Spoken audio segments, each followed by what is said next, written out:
Hello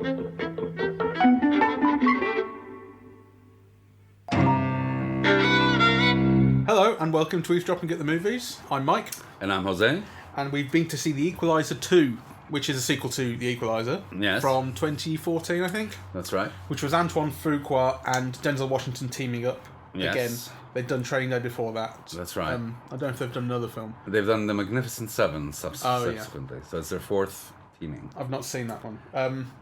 The Equalizer was about this guy, Robert McCall, who is like ex sort of special forces military type of something sort of secret servicey. Yes.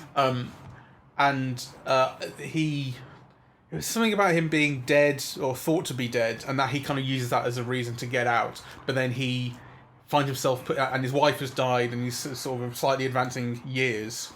And then there's something about a teenage sex worker who's sort of sex slave, I guess, played by Chloe Grace Moretz, and he basically sort of avenges her or something.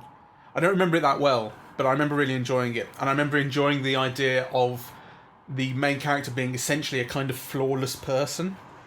Like he's kind of troubled about things in his past, but he's perfect. He always does the right thing, and he's really good at fighting. And all throughout the movie, when I was watching it, I was thinking how Denzel Washington is the greatest black star in history. I mean, I think he is actually, at least one of the greatest of the last 20 years of any race. But I think he is just the greatest representation of black masculinity on screen, ever. And that, includes Sidney Poitier, whom I grew up with and love beyond all measure.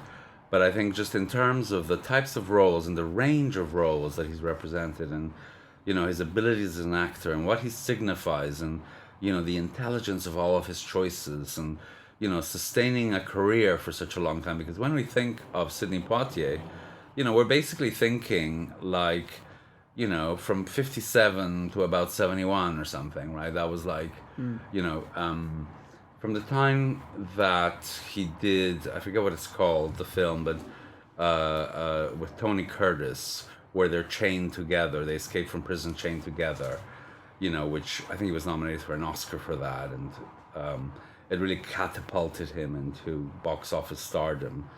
To the early 70s, when really, he was doing those films aimed at black audiences. Then he really shifted gears and became more of a director. But Denzel now, he's had a starring career since the mid 80s probably. He won the Academy Award for Glory, and I think that was late 80s, 88, 86, something like that. Shall I find out for you? Yes, please. Because of the times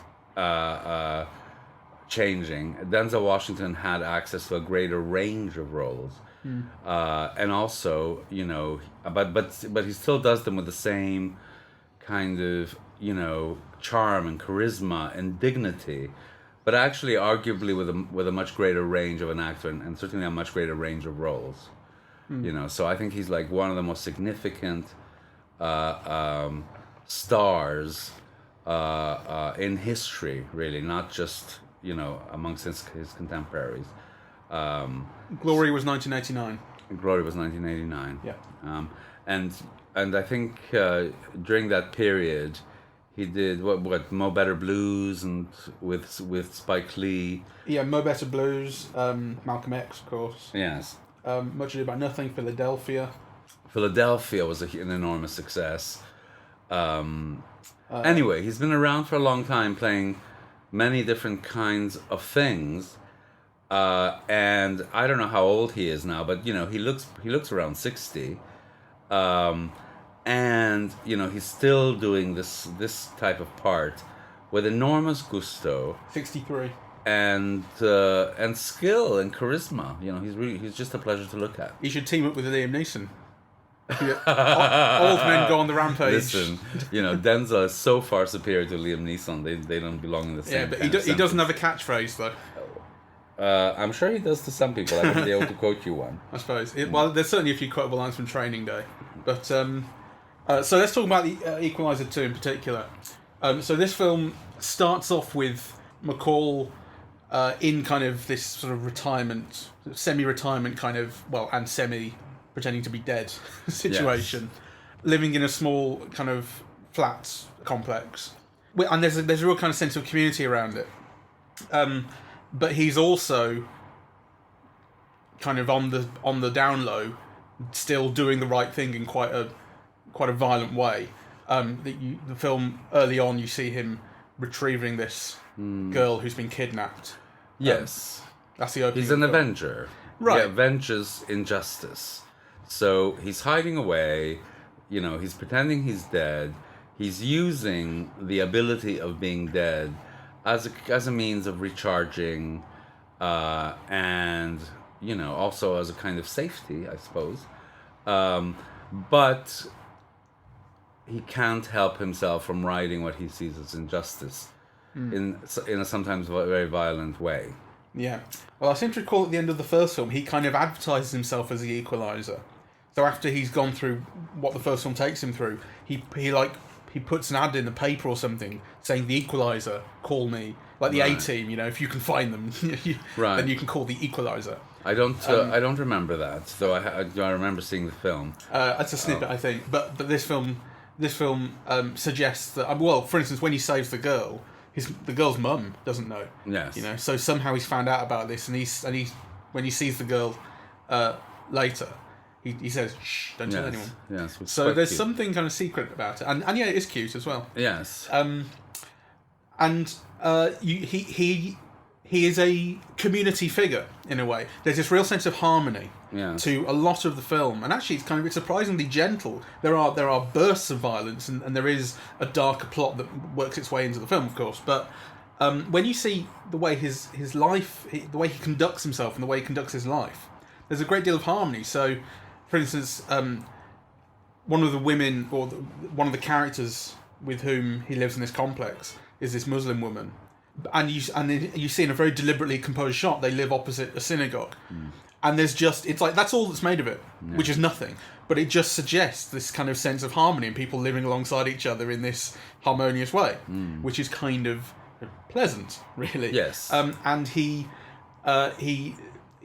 is a mentor of sorts, or a slight father figure, or at least he's attempting to be, to this young lad who's probably 16, 17 years old, who is kind of slightly being drawn towards the darker side of urban life and drugs. Yeah, he's and on the street cusp corners. of trouble. Right. And his brother was shot. So Denzel from McCall is trying to keep him away from that. And it's kind of it's a plot point that makes its way into the main thrust of the film, I suppose, because he becomes that young lad becomes something that he has to protect right at the end. That's what makes him vulnerable. But for a long time, it's really just a separate thing. It's just about developing McCall's character. Yes. And showing you who he is and what he'll do to do the right thing and try and keep someone on the right path and this sort of thing. I think it's an extraordinary film, actually, because, on the one hand, you can look at it as just almost a superhero film. It's an action movie. But there were many elements of it that I found quite moving. Yeah, so actually human relationships get kind of really developed. And actually they're kind of quite rounded, really. There's quite a lot of them. So, he's got a friend of his wife's who he's in touch with. And you get a sense of a real kind of ease and a long-term relationship. And, it's wonderful work by the actors, actually. It's Melissa Leo, yeah. She was from the first film as well. Yes. And the other thing is she is his sort of contact within the government that helps him find information, so on and so forth. So she's not just an old acquaintance, but she is that too. Yes. But anyway, the actors bring a depth. Like, you get the sense that these people have a history and kind of, So And you see it in their skin as well, particularly with those two. Melissa Leo's got got this wrinkly old face basically, and Denzel Washington, it's in his hands. Yes. His hands are lived in and aged. Yes. And the way he kind of moves his wedding ring from one finger to the other suggests this feeling of him having lived in, like he's got a life that extends back in his memories, but also like his body is kind of lived in. Yes. He's not a young man anymore.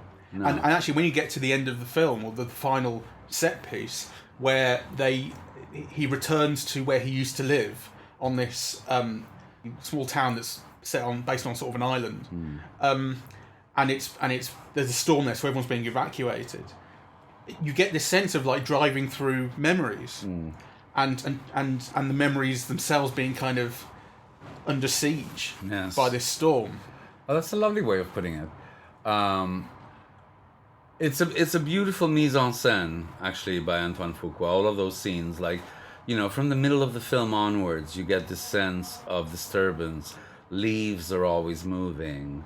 Yeah, there's kind of, and you get a sense that it's autumn, but it's ominous, and and then kind of the storm brewing becomes almost like a state of mind, and builds and builds and builds until the end, where actually, there is literally a storm, and the wind is such, and the fog is such, and so on, that actually sometimes you can't see clearly what's happening. It's really overwhelming at points. Yeah, and it's lovely to see how structured it is. Yeah, how kind of it becomes like an element in the film.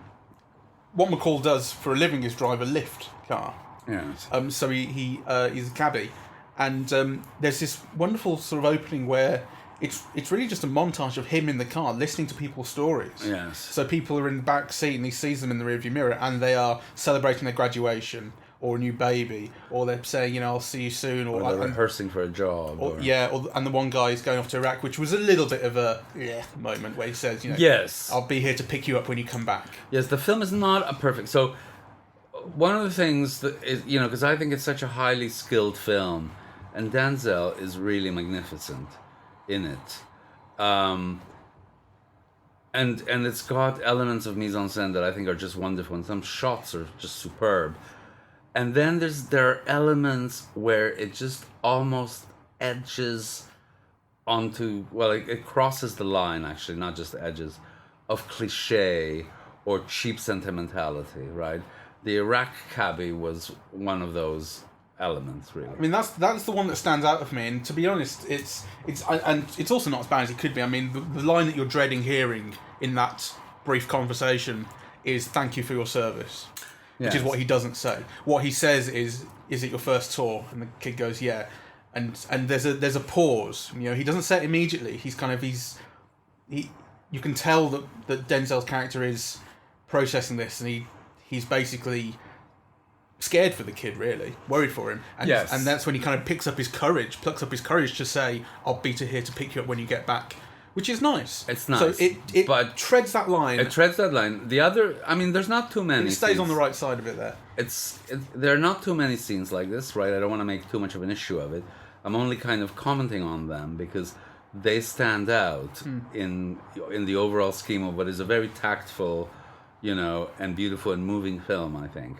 But that scene stood out for me as just like, and the scene with the kid at the end, going to art school and going to school and talking about him drawing superheroes as a girl. I thought that was sweet. You thought that was sweet? I thought it was icky. But anyway, that was just those two moments, right? Yeah, it is just those 2 moments, and it's a 2-hour film or so. It's and actually, what I think is interesting about it, I remember the first film being much more exciting. Really, is the word. Much more pacey. And much more of a quote-unquote traditional sort of action/revenge movie. Yes. And this has elements of that, but actually it's so gradual.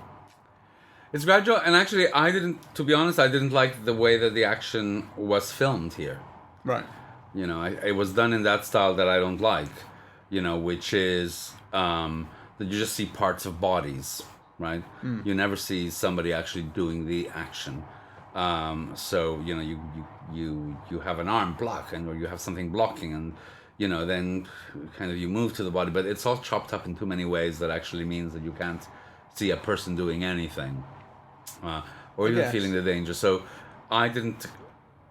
I don't think the action is the most significant part of this film. No.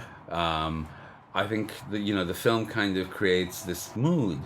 It's actually a film about, to borrow Spike Lee's words, it's about doing the right thing, right? It's kind of within the recognition that people don't, and that life is complex, and that people make the wrong choice, and so on. But actually, kind of, the film also has a kind of an imperative of, trying to make up for bad choices, or doing the wrong thing, or, insisting that there's a price to be paid for doing the wrong thing. So it's kind of a very moral film. There is an element of that I think is unconvincing when he figures out who the bad guy is in this, and he has a conversation with him. The bad guy's talking about there being no such thing as right and wrong, really. We're just people doing shit, is what he says. And of course, Denzel doesn't really believe that. Yes. There's something that the guy says to him about, don't you think you've made mistakes that should sentence you to hell, something like that. And Denzel says 1,000 times over, or something. And that line is something that I just kind of don't believe. Like, I guess maybe he's just talking about his previous career as a killer for the government. Well, I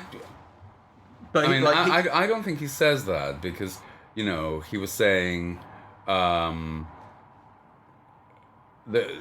Carlos Leon character says, basically, we used to be told to kill people, and we did. Now we get asked to kill people, and we do. And the only difference is that now we get paid for it. So that's the argument that the bad guy is trying to make. But I don't think it's an argument that's fully convincing to Denzel. I mean, I think, but there's an element of doubt. It becomes ambiguous but you at least get the feeling that at the moment he was doing it, he thought he was doing it for a greater good. So I think I found something unconvincing about that, and I guess it's also partly to do with the nature of what the bad guys' kind of motivations are, which I think are pretty staid. And it's not to say they have to be original, but we have seen them before, and they're not particularly brilliantly expressed. Basically, the idea of maybe having been corrupted by the job that he was doing for the government and being disillusioned by it, and also being thrown on the trash heap, saying we don't need you anymore, and he doesn't like that. I think the film misses an opportunity in not writing the Carlos Leon character in a more complex and interesting manner. Yes. And in not showing him to greater advantage. Because I've seen Carlos Leon in other films, and I'm just bowled over by him. I think he's like, this huge star in waiting. Or I've been thinking that, right? And then you watch this film and you go, oh, I was wrong, right? And actually, I don't think I was wrong. I just think, this film doesn't show him off. This thing doesn't show him off to advantage, because he's been fantastic and explosive. Even in really shitty things, like, what was... I don't know, but I'll find out for you. Yes, he was in that Chinese film with... Oh God, the guy who... Carlos Leon. Yes. You mean Pedro Pascal? Sorry, Pedro Pascal. I was wondering, I didn't see him in the cast list. Yeah. Who's in Bourne? Jeremy Renner. No, the other one. Matt Damon. Yeah. So the Chinese film with Matt Damon. Oh, War or something or other. Yeah, he was completely charismatic and dazzling in that. The Great Wall. Yes. Right. And also on television. Oh, he was in Kingsman 2 as well. That's where I recognise him from. Yes, and he was very good in that. Yeah, he was good, right? And also, of course, Narcos. Yeah. Yeah, I'm not. Which is brilliant in, right? So I think the film doesn't do the character justice, and then doesn't do the actor justice, really. Fair enough.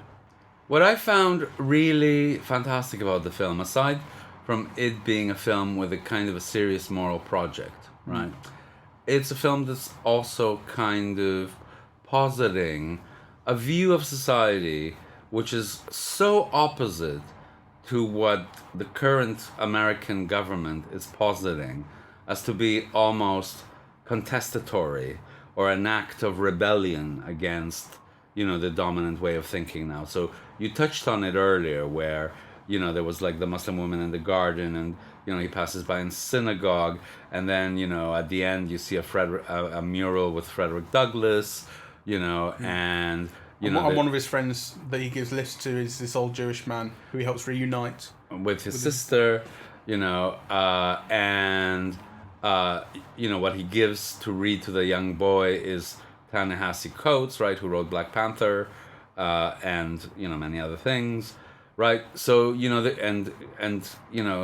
underlying themes of like education and so on, right? So the film has a really kind of serious project and a view of being in the world that's entirely the opposite of a government, which engages in disinformation and is only for the rich and so on. And actually it's very interesting that this film has this idea, this contestatory idea, I think, against the government and for an inclusive society that values intersectionality and education, and values learning from the past. And also right? requires the people to actively participate.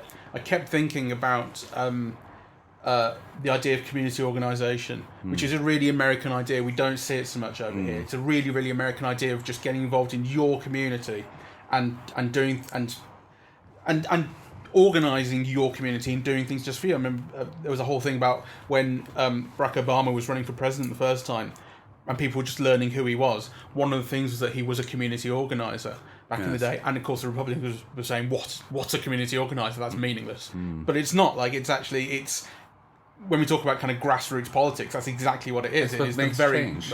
Yeah, exactly. And this film has an ethos of that in a way. Yes. With the painting of the wall, and we're not going to get some company to do it. We're doing it ourselves with hard work and a toothbrush. Yes.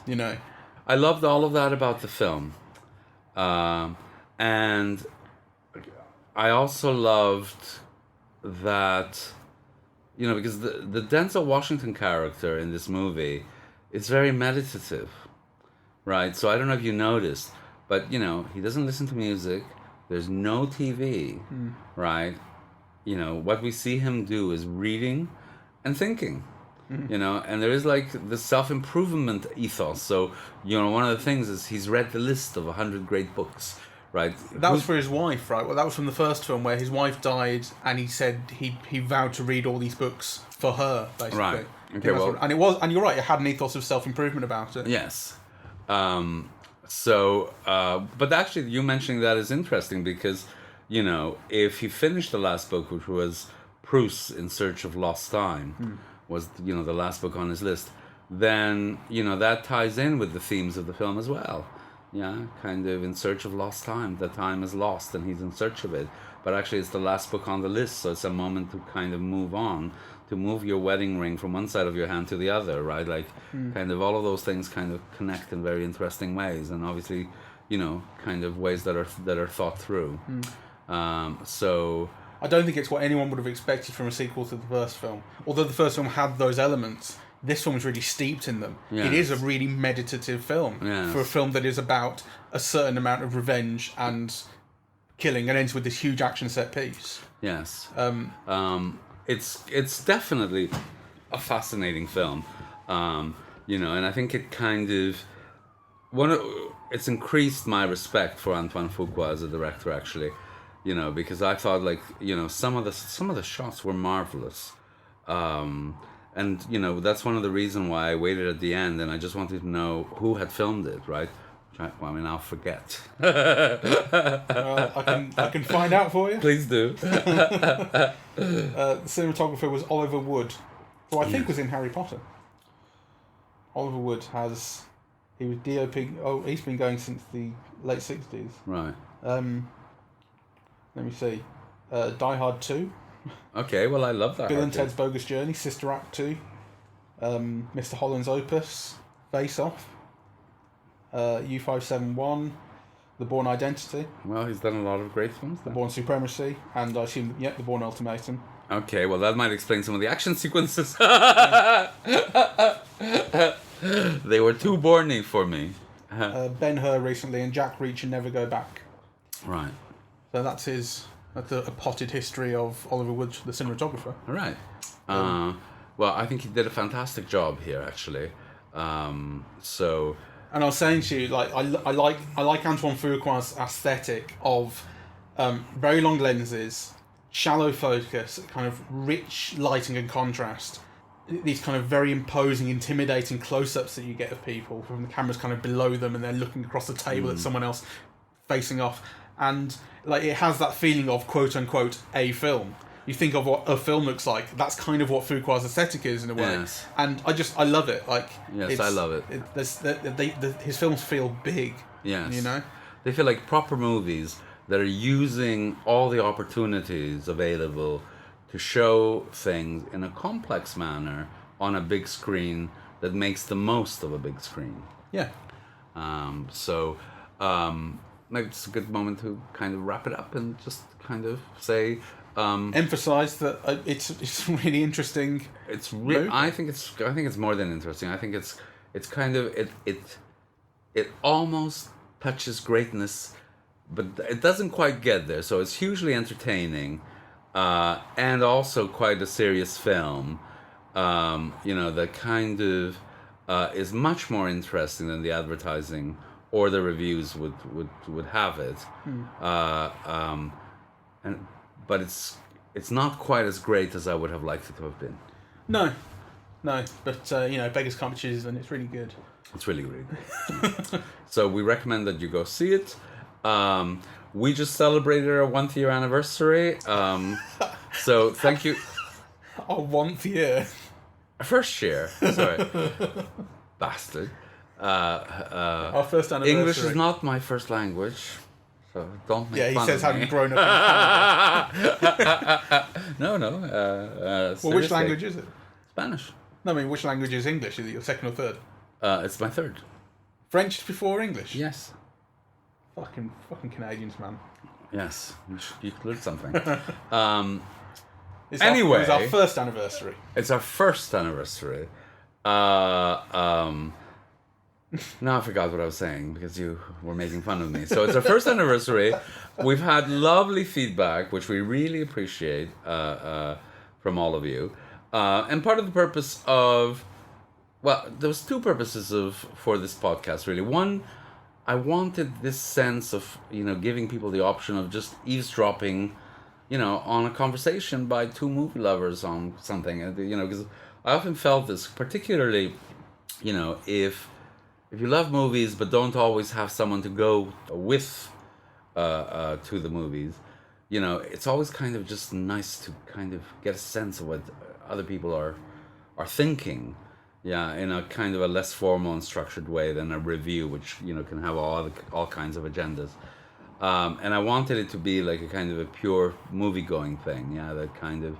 So we've not read reviews, and we haven't talked about it even amongst ourselves. We just come immediately from the film and kind of tell you what we think. I wanted to give people that option of having that available to them.